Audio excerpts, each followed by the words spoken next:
Husband मांडिया Randha हे मांडिया पाउडरटा मु भिजे देइथिली पानी रे याको भल से गोली देवी तापरे पानी एपटे फुटेया को बसैछि ता देहरा ढाळीबी एडे पानी बसैछि पानी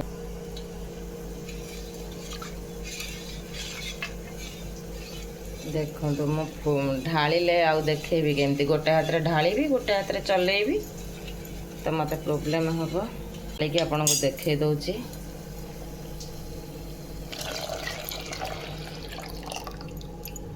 ताको सांगे सांगे चलेबार अछि नहले से लागी जो खराब हो जाए।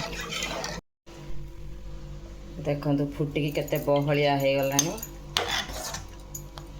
ये आउ 5-10 मिनट एमती भल से फुटिले आ कंचा अंश रहिबनी मांडियार स्मेलटा भी भल आसो पेट भी खराब हेबनी ये एमती राति रे बनिया हे कि रहि जिवो सकाळ को ठंडा हो जाइतिबो एथिरे दही प्याज देके सब खाइबे।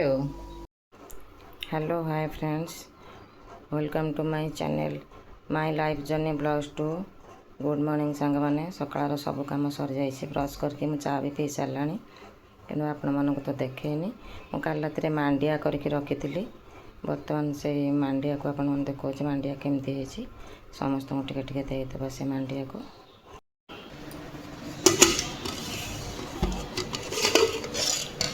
देखो सांग माने ये मांडिया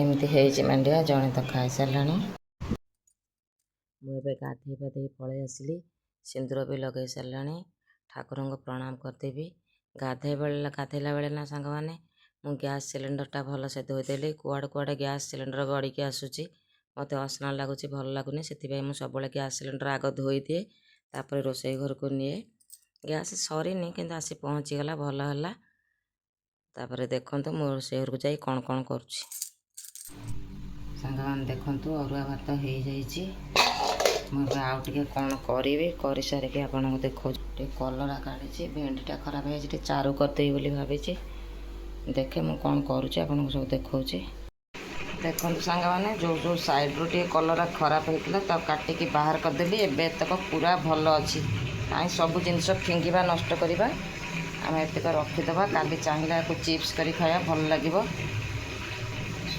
भजा कले चलो सोरिष बटा देखे ना तो चिप्स कले बहुत भल लगे।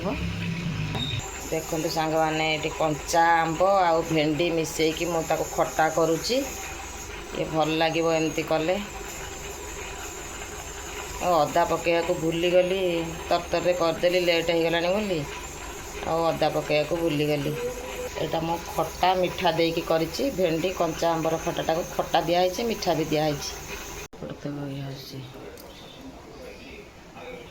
देखो सांग मैंने ये जो भेंडी आंब ताको चारू बन भात माछ भजा बरकोली आचार आ कंचा पियाज आज एतिकी मो आ कलरा कलिनी एक लाभ कि सांग मैंने देखो मो पिलो उपर ये कभरटा पकई दूची सब बेले शोची कहीं जो चुटी रे कला लगौच ना ये सब ब्लैक हो दाग हो कभरटा तेना यहाँ पकईदेली अलग ए भी सेमती गोटे पकईदे यहाँ तो सेक देवा मेसीनटा से रखी मोर यूट्यूब्र खाता जहाँ कि लेखा लेखी कर रखी आउ यहाँ स्विच बंद ऑफ ऑन करने रखी ये चार्ज रे बसैले मो स्विच ऑफ ऑन करने बाड़ी रखी था जेहेतु मोर अंटा और हाथ अकर्मण्य लोक मुझे से सब सुविधा मुझे करदे थाए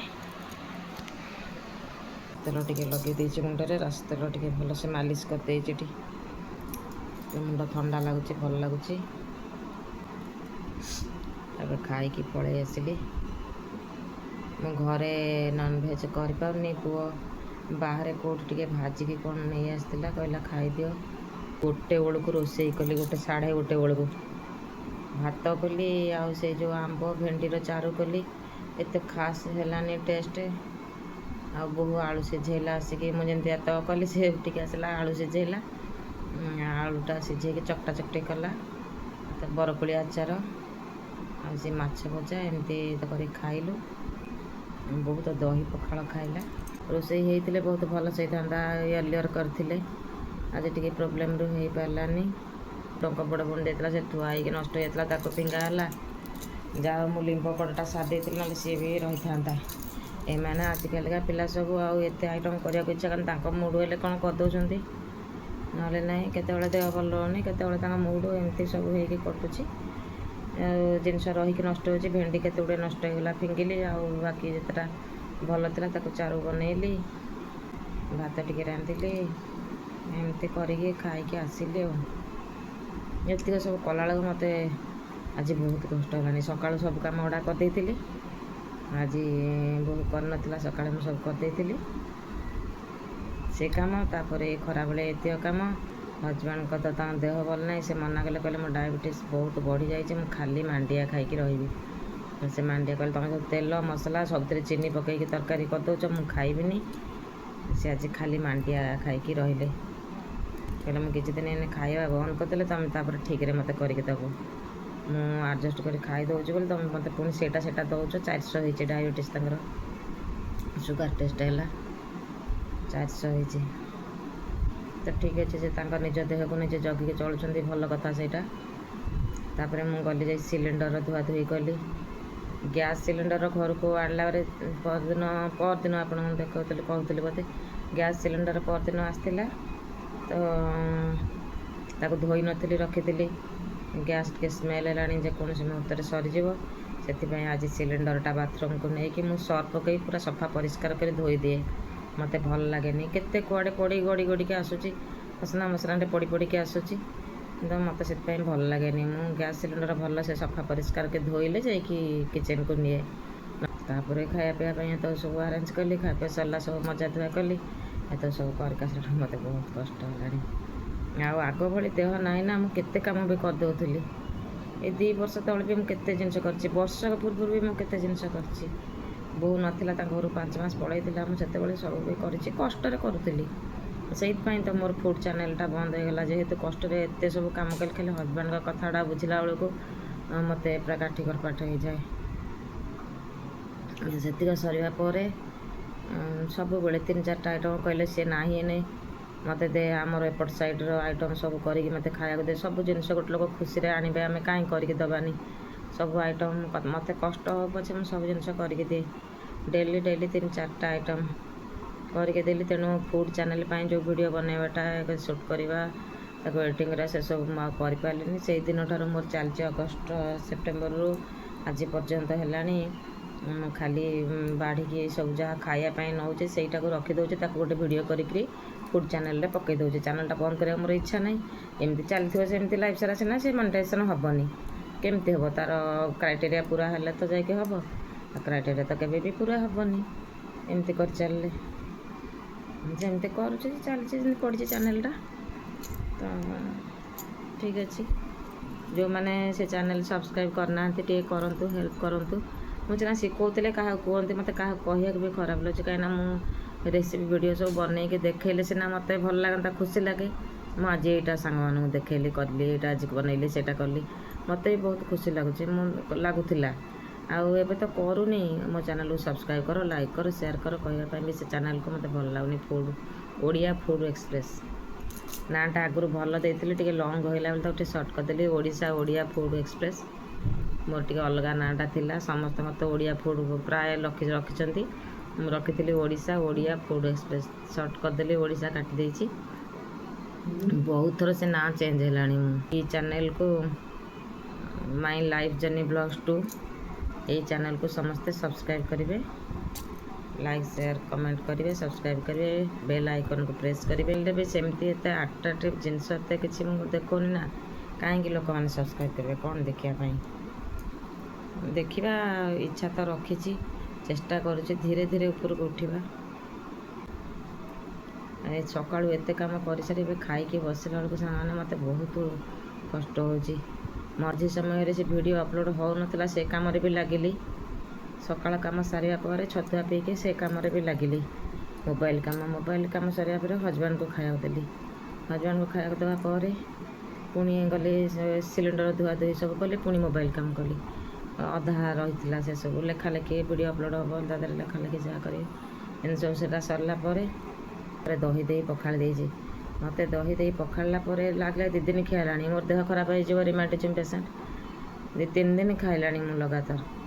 ତାପରେ ଆଉ ଗୋଟେ କଥା, ସେ ଦହି ଦେଇ ପଖାଳିଲା ପରେ ମୋତେ ଭଲ ଲାଗେନି ସେ ଆମିଷ ସହିତ ଏମିତି ହାତ ବୁଡ଼େଇକି ସେ ଦହି ପଖାଳ ସହିତ ଖାଇବା ପାଇଁ ମୋତେ ଭଲ ଲାଗେନି। ଗରମ ଭାତ, ମାଛ ତରକାରୀ କି ମଟନ୍ ତରକାରୀ, ଚିଙ୍ଗୁଡ଼ି ତରକାରୀ କିଛି ବି ହେଇଛି, ତା ସହିତ ଦହି ପଡ଼ିକି ଗୋଟେ ସାଲାଡ଼ ହେଇଛି, ସେମିତି ଖାଇଦେବି। ସାଲାଡ଼ରେ କିଛି ନାହିଁ। ଆଉ କିନ୍ତୁ ଏମିତି ଦହି ପଖାଳ ସହିତ ସେ ମାଛ ଭଜା ମୋତେ ଖାଇବାକୁ ଭଲ ଲାଗିବନି। ସେଥିପାଇଁ ମୁଁ ଗଲି, କଞ୍ଚା ଆମ୍ବ ଥିଲା, କଞ୍ଚା ଆମ୍ବ ଭେଣ୍ଡିକି ଟିକେ ଚାରୁ କଲି, ସେ ଏତେ ଖାସ୍ ହେଲାନି, ଟେଷ୍ଟ ଭଲ ହେଲାନି। କଞ୍ଚା ପିଆଜ ଟିକେ କାଟିକି ଆଣିଲି, ଆଳୁ ଚକଟା, ଆଉ ବରକୋଳି ଆଚାର ଆଜି ସକାଳେ ବନେଇଥିଲି, ବରକୋଳି ଆଚାର, ମାଛ ଭଜା ଏମିତି ଖାଇଲି। ପୁଅ ତାର ସେ ମାଛଟା ଭାଜିକି ଆଣିଛି ନା, ଏତେ ଡିପ୍ ଫ୍ରାଏ କରିନି, ମୋତେ ସେଇଟା ବି ଭଲ ଲାଗେନି ସେମିତି ଡିପ୍ ଫ୍ରାଏ ନ କଲେ। ସେଥିପାଇଁକି ଜୁଆଣି ଖାଇଲି, ତାପରେ ଆପଣମାନଙ୍କ ସହିତ କଥା ହେଲି। ଜୁଆଣି ଟିକେ ଖାଇଲେ ହୁଏତ ପାଟିଟା ଟିକେ ଭଲ ଲାଗିବ।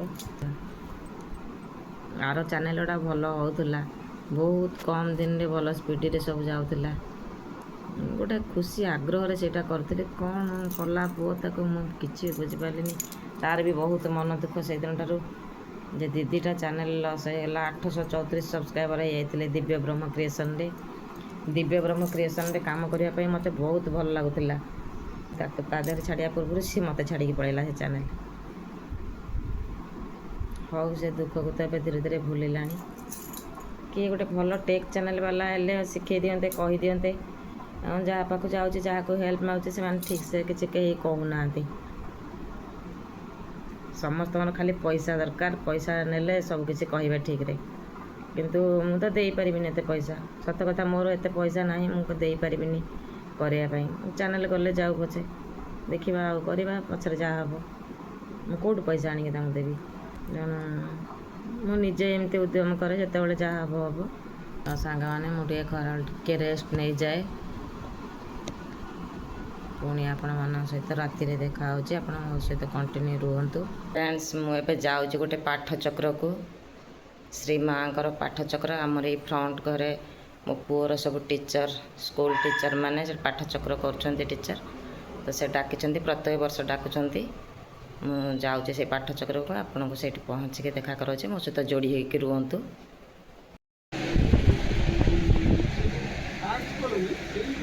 ଆମ ଆଶ୍ରମ ବନେଇକି ମା ସମସ୍ତ ବିଷୟରେ ପଇସା ପତ୍ର ଆଣିଥିଲେ।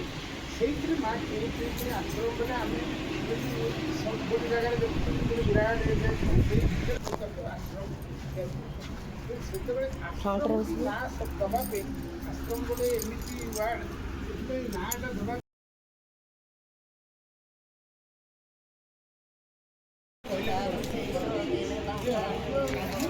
ସେଇ ହେଉଛି ମନୋବଳ। ସବୁକିଛି ରୋଗିଣା ହେଲା ବେଳକୁ, ବୟସ ହେଲା ବେଳକୁ। ସାଙ୍ଗମାନେ, ଆମର ସେଇ ସାମ୍ନା ଘର ସେଇ ମ୍ୟାଡ଼ାମଙ୍କର ଛାତ ଉପରେ ପାଠଚକ୍ରଟା ହେଉଥିଲା। ଆଉ ସେଇଠି ଆମେ ଫାଷ୍ଟ ଯାଇକି ଆଗ ଶ୍ରୀ ମାଆଙ୍କୁ ପ୍ରଣାମ କଲୁ। ଏଠି ଦେଖନ୍ତୁ, ସେ ମାଆଙ୍କର ଫଟୋ ଲାଗିଛି। ଆଉ ମାଆଙ୍କୁ ପ୍ରଣାମ କଲୁ। ତାପରେ ଆଉ ଜଣେ ସାର୍ ଭଲ ସ୍ପିଚ୍ ଦେଲେ, ଭଲସେ ବୁଝେଇ କହିଲେ, ଭଲ ଲାଗିଲା ଶୁଣିବା ପାଇଁ। ଶ୍ରୀ ମାଆଙ୍କ ବିଷୟରେ ଭଲସେ ବୁଝେଇ କହୁଥିଲେ। ଶ୍ରୀ ମାଆଙ୍କର ତ ପିଲାଦିନ ନାମ ଥିଲା ମୀରା ଆଲଫାସା। ତାଙ୍କ ବିଷୟରେ ଶୁଣିବା ପାଇଁ ଦେଖନ୍ତୁ ସାଙ୍ଗମାନେ, ଏ ବ୍ଲୁ ଶାଢ଼ୀ ପିନ୍ଧିଛି, ସେ ମୋର ସାନ ଭଉଣୀ। ସିଏ ବି ମୋ ସହିତ ଯାଇଥିଲା, ତାକୁ ବି ସେମାନେ ଇନଭାଇଟ୍ କରିଥିଲେ। ଆଉ ମୋ ପୁଅର ଏ ସମସ୍ତେ ଟିଚର ମାନେ, ଏ ସମସ୍ତେ ମୋ ପୁଅର ଟିଚର ମାନେ। ପୁଅ ଆଙ୍କରିମାନଙ୍କ ପାଖରେ ସ୍କୁଲ ଲାଇଫ୍ କଟେଇକି ଆସିଛି। ଦେଖନ୍ତୁ, ଏଇଟା ଶ୍ରୀ ମାଆଙ୍କ ଫଟୋ, ବହୁତ ସୁନ୍ଦର ସେ ଫୁଲରେ ସଜା ହେଇଛି। ମୁଁ ଏବେ ଆସିକି ଘରେ ପହଞ୍ଚି ଯାଇଛି। ଦେଖନ୍ତୁ, ସେଇଠି ପାଠଚକ୍ର ହେଉଥିଲା। ଟିଫିନ୍ ବି ଦେଲେ, ଫାଷ୍ଟ ସରବତ ଦେଇଥିଲେ, ତୋରାଣୀ ପାଣିଟା କରନ୍ତି, ଟଙ୍କ ତୋରାଣୀଟା ଦେଇଥିଲେ ଫାଷ୍ଟ ପିଇବା ପାଇଁ। ତାପରେ ପାଠଚକ୍ର ସରିଲା ପରେ ଚା ବି ଦେଲେ, ଆଉ ଟିଫିନ୍ ଦେଲେ ବି।